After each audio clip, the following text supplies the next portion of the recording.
Hey guys, welcome back. We are here for the next mini bookshelf tour. This is a series I started because y'all love bookshelf tours, and this serves many other purposes. One of those being that I have done a couple of bookshelf tours, but not like a very close look at every single book on my shelf. It's been more kind of coupled with another big task like organizing or unhauling because we're moving. So this is a very close look at my library, but we're going to do little mini segments.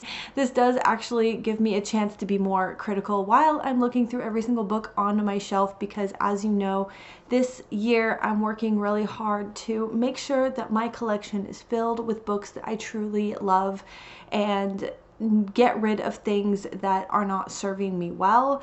So anyways, let's go ahead and get into it. In this episode, we are going to be looking at this row of books and across into this row on this bookcase. This shelf is kind of dedicated to vampire stuff, which is kind of like my favorite thing. And then this one on this side is more kind of mixed fantasy. All right, starting over here, we have these two mass market paperbacks. These are from a series by Amelia Atwater Rhodes. It is a vampire series. I read the first one last year. I did really enjoy it, but this was written when she was 13 years old, and I just think that is so incredible. So I'm very proud of owning these, and I want to say there's maybe 5 books in the series now, but I have the first 2 in the smaller paperback, and then I found this later on. This is a compendium of the first 4 novels. Maybe there's only 4 novels. But it has In the Forest of the Night, Demon in My View, Shattered Mirror, and Midnight Predator.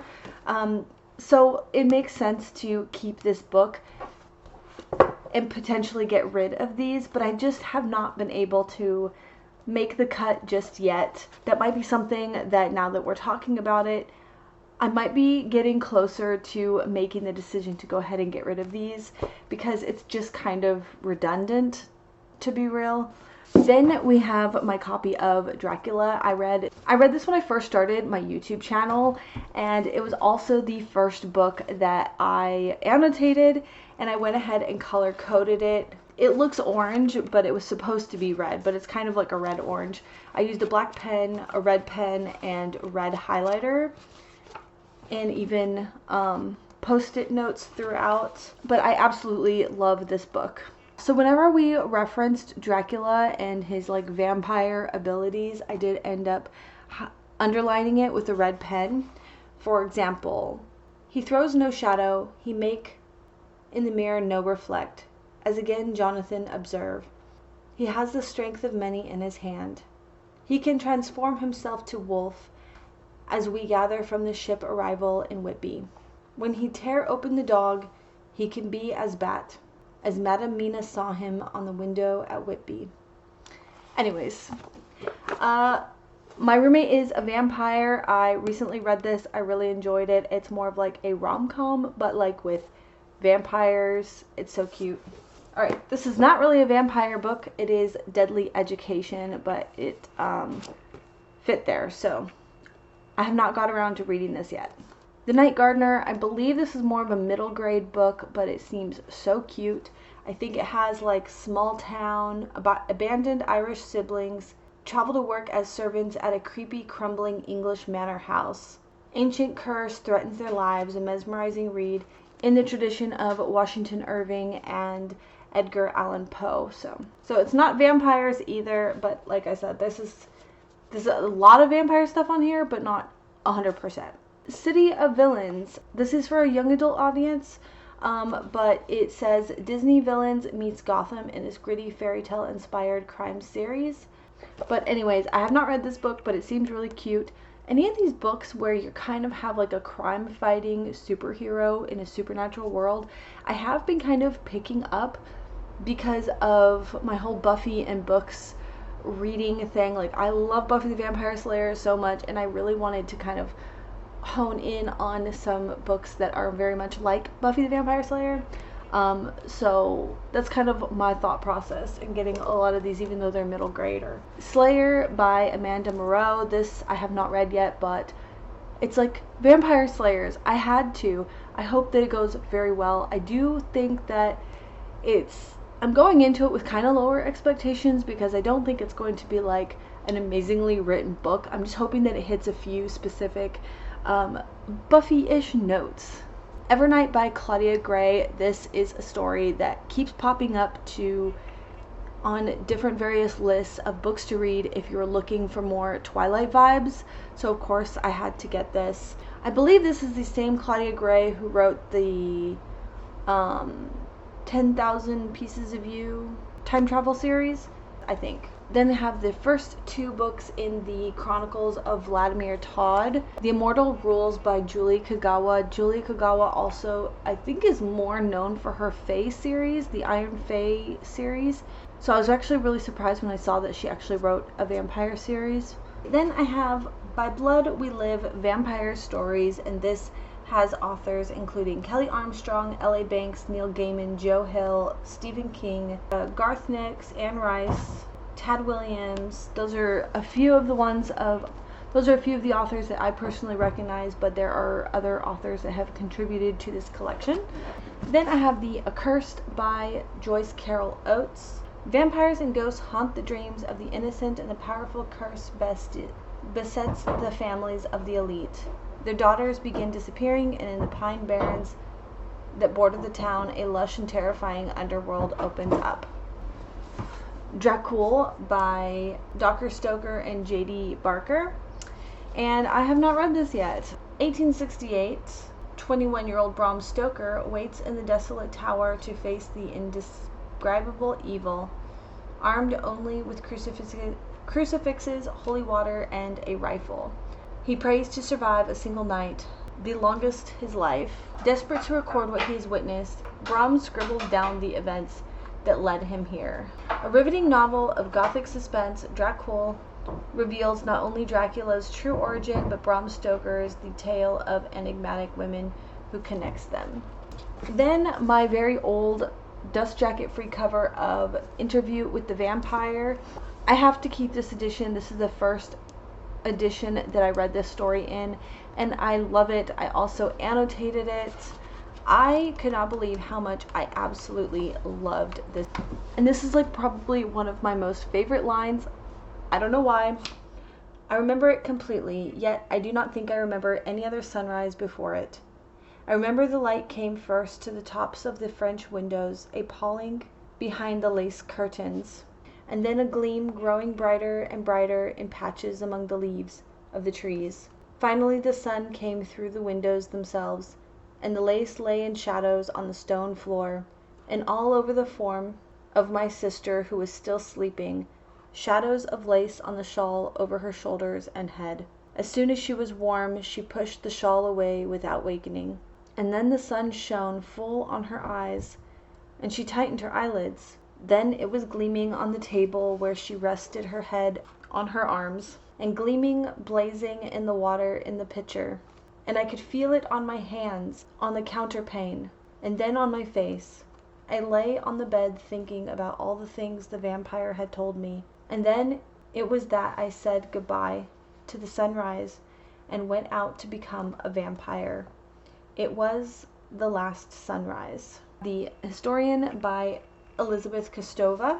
A story of a young woman plunged into the labyrinth where the secrets of her family's past connects to the inconceivable evil, the dark 15th century reign of Vlad the Impaler, and a time-defying pact that may have kept his awful work alive through the ages. Kostova's Vampire is no campy Lugosi knockoff. Blending history and myth, Kostova has fashioned a version so fresh that when a stake is finally driven through a heart, it inspires a tragic shock of something happening for the very first time. Okay, this is a book I actually have 2 copies of, and that's because I ended up picking up this one because it's actually a trade paperback edition, probably the first I've even seen of this book, and I like the trade paperbacks better than the mass market. And that is Soulless by Gail Carriger. This is the first in a Parasol Protectorate novel. A novel of vampires, werewolves, and parasols. So I think it's supposed to take place in like a Victorian era. Alright, the Reformed Vampire Support Group, and this is so funny in a different kind of way. I did read this and I thought the premise was so good. I didn't have the best time connecting to the book, but I do think I want to give it one more try. I do think I want to reread it through the physical edition. And then this author also has another one kind of like about werewolves. It's not all fun and games being a vampire in this world. It's more like they're sick or something, and they end up going to, it says it in the title, these vampires have to go to support groups. Anyways, it's pretty good. Vampire Weekend, I did also read this one as well, and this one is kind of like, this one's pretty good. It's about a girl who becomes a vampire, and she has been very depressed. Sora, you're driving me up the wall. Vampire Weekend, this one was really good. I was really drawn to this, A, because it's vampires, and B, because of the band Vampire Weekend, which is a pretty good band. I like them. This is about a girl who just wants to make music, but since she became a vampire, she hasn't really been herself. I think she has it in her mind that like she can't do certain things. And then she meets somebody and she can't tell him who she is, but she does end up spending time with this person, and inspires her to kind of have something to live for and something to strive for and someone to make proud. And she starts doing her music, and I just thought it was really sweet and heartwarming. The only thing that didn't work for me so much is the very technical talk and lingo regarding musical instruments, but overall I felt that this was a really sweet story. The next one, one of the only survivors of the freeze, a dark magical hold, not mountain, unleashed on her village. Everyone, including her family, is trapped in an unbreakable sheet of ice. Valeria finds refuge in the Thieves' Guild, doing odd jobs with her best friend, Alec, the only piece of home that she has left. Alright, so this is actually based off of Russian folklore. It takes place during the dead of winter, very cold, lots of snow.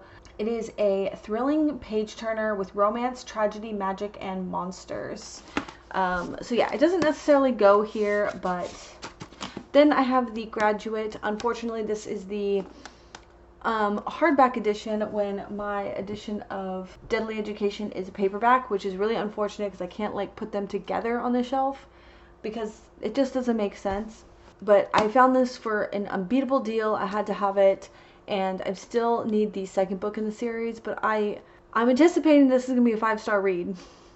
I really, really hope so, since I'm collecting the series. Splendors and Glooms, and this won a Newbery Honor Book Award. Brings readers to Victorian London in a novel of loneliness and loyalty, friendship and fate. All kinds of things that I really enjoy in books. Is expert at manipulating his stringed puppets that they appear alive. With the orphaned assistants, he goes to perform at the home of Clara Wintermute, the only child of a wealthy doctor. Oh, this might be a retelling of Prince Lestat, which is a Vampire Chronicles book. I'm actually, now that I'm holding this book, I don't know why I still have this book. The Vampire Chronicles stories there's so many of them, and I have only read the first and second books. I didn't care for the second book that much, so I've been reluctant to continue on. And this is one of the last books. I just feel like this is going to be sitting there on the shelf for a very long time. So I'm thinking of unhauling this one, but we'll put it on the shelf. Well, no, let's put it down here because I have to remove some stuff. Alright, let's go over all of my mass market paperbacks. I actually keep my mass market paperbacks in a cabinet over there behind the camera.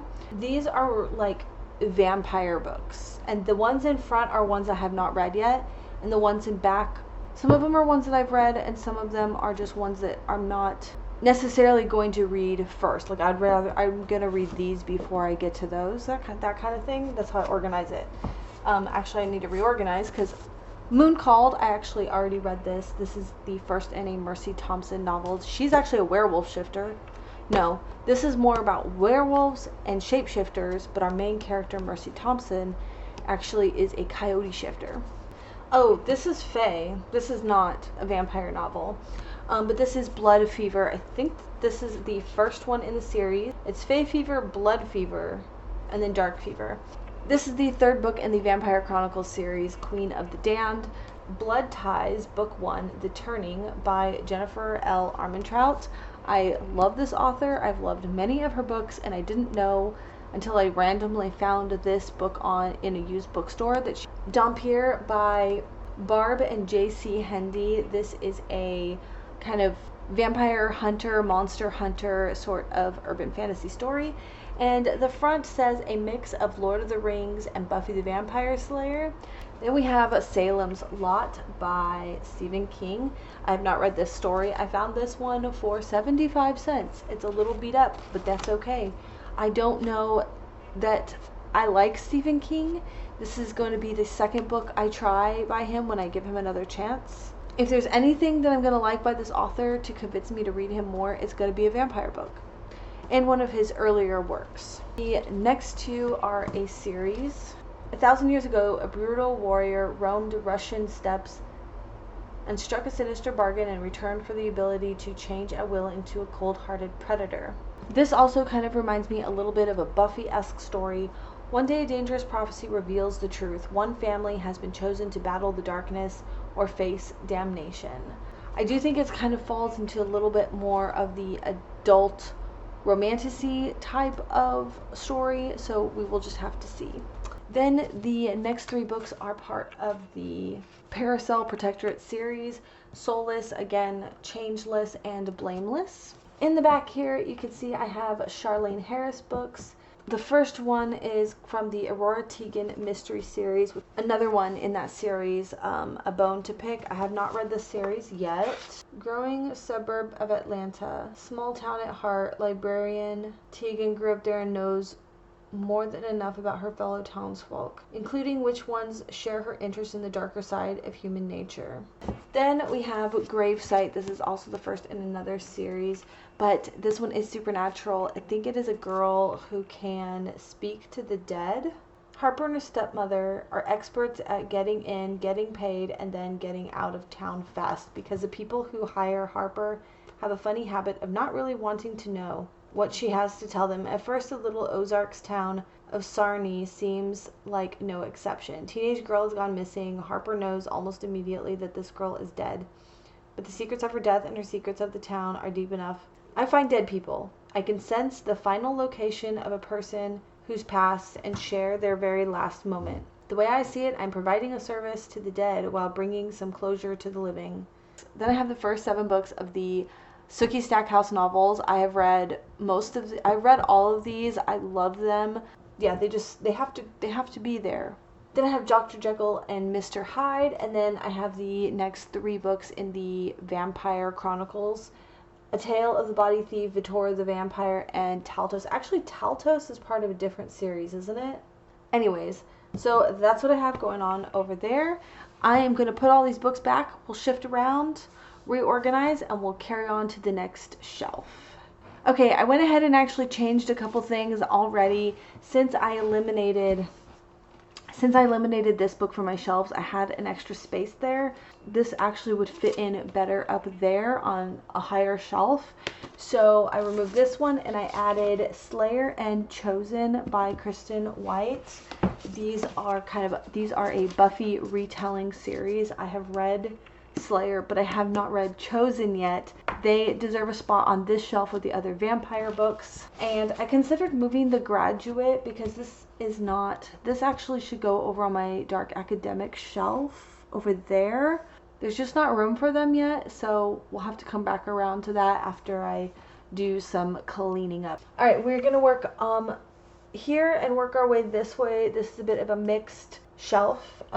First we're gonna start with this trilogy with The Renegades, which I read this book. I really, really liked it, and I actually ended up reading it on audiobook, and I was like, I have to reread this book with a physical book. So and I just absolutely love these covers. They're so beautiful. And then I found a copy of Arch Nemesis. I found this book for $5.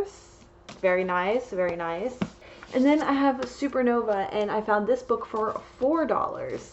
The next is a duology. We have The Smoke Thieves and The Demon World. I'm kind of forgot what these are about. Revenge, romance, power, money, magic.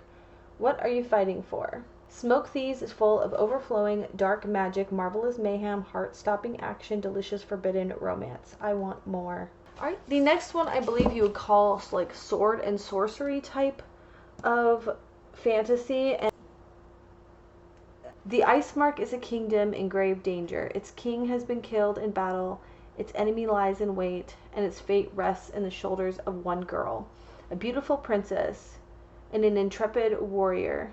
She's been preparing for this moment her whole life. Now she must find a way to protect her tiny kingdom from the most terrible invasion it has ever known.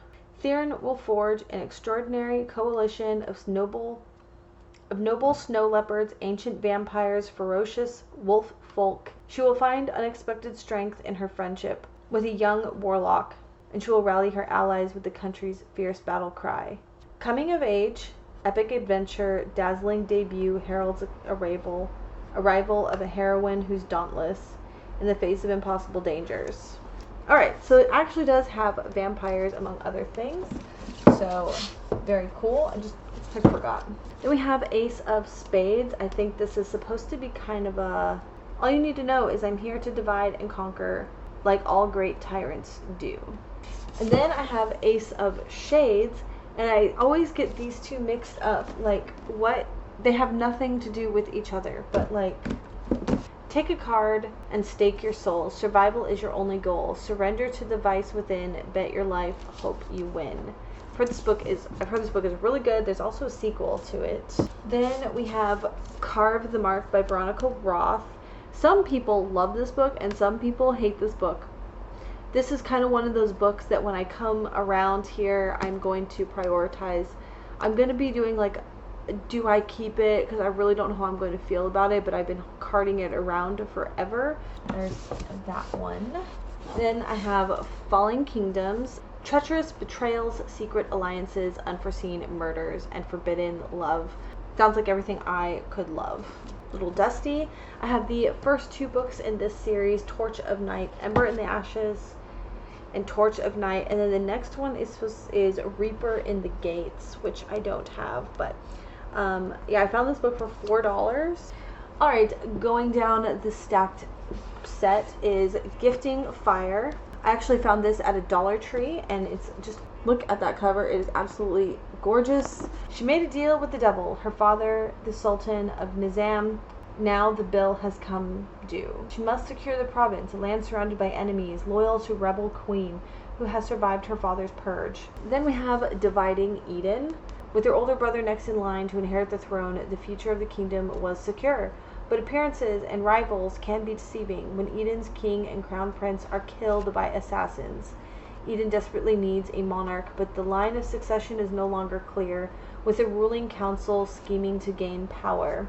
Then we have these two, which are part of a series, Grim Lovelies and Midnight Beauties. She is a beastie destined for a life surrounded by dust bunnies and cinders. Then we have this series, and it is high time that I get around to reading these.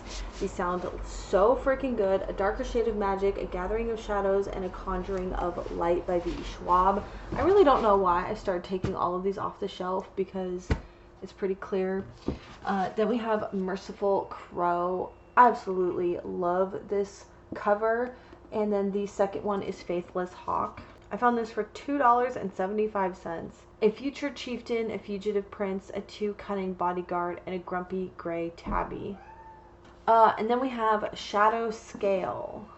Oh, what do you know? This is actually the sequel to Seraphina. And wouldn't you know, I could have sworn I found a copy of that book somewhere and I totally passed on it. But yeah, this is the sequel to Seraphina. And then there's Tess of the Road. I actually have a stack over there of books where I don't actually have the first in the series. So I'm actually going to remove this from the shelf for right now. Oh, this one's smaller. It doesn't fit right. Okay. That has to go. Okay.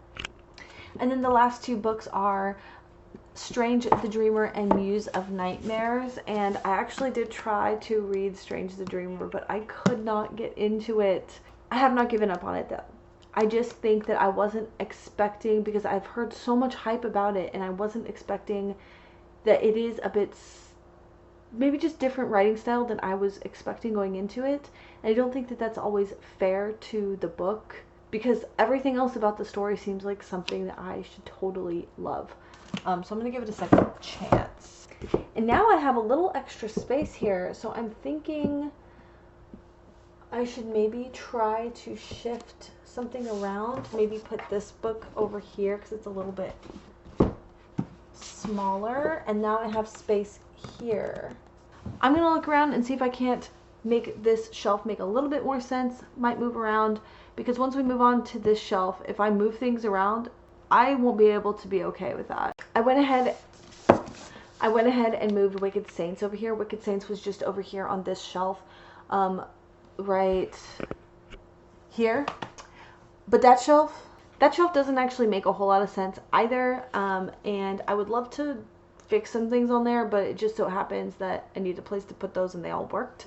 But as far as like genres go, they don't really go together. But Wicked Saints, I feel like, because this is already kind of a mixed bag of fantasy, that this would fit here. So that's where it's gonna go. Alright guys, that's the end of this video. I hope that you really enjoyed it. If you like these videos and you would like to be notified when another one gets posted, go ahead and subscribe and click the bell and you can be notified. It is 100% free for you, and we'll see you soon. Thanks, bye.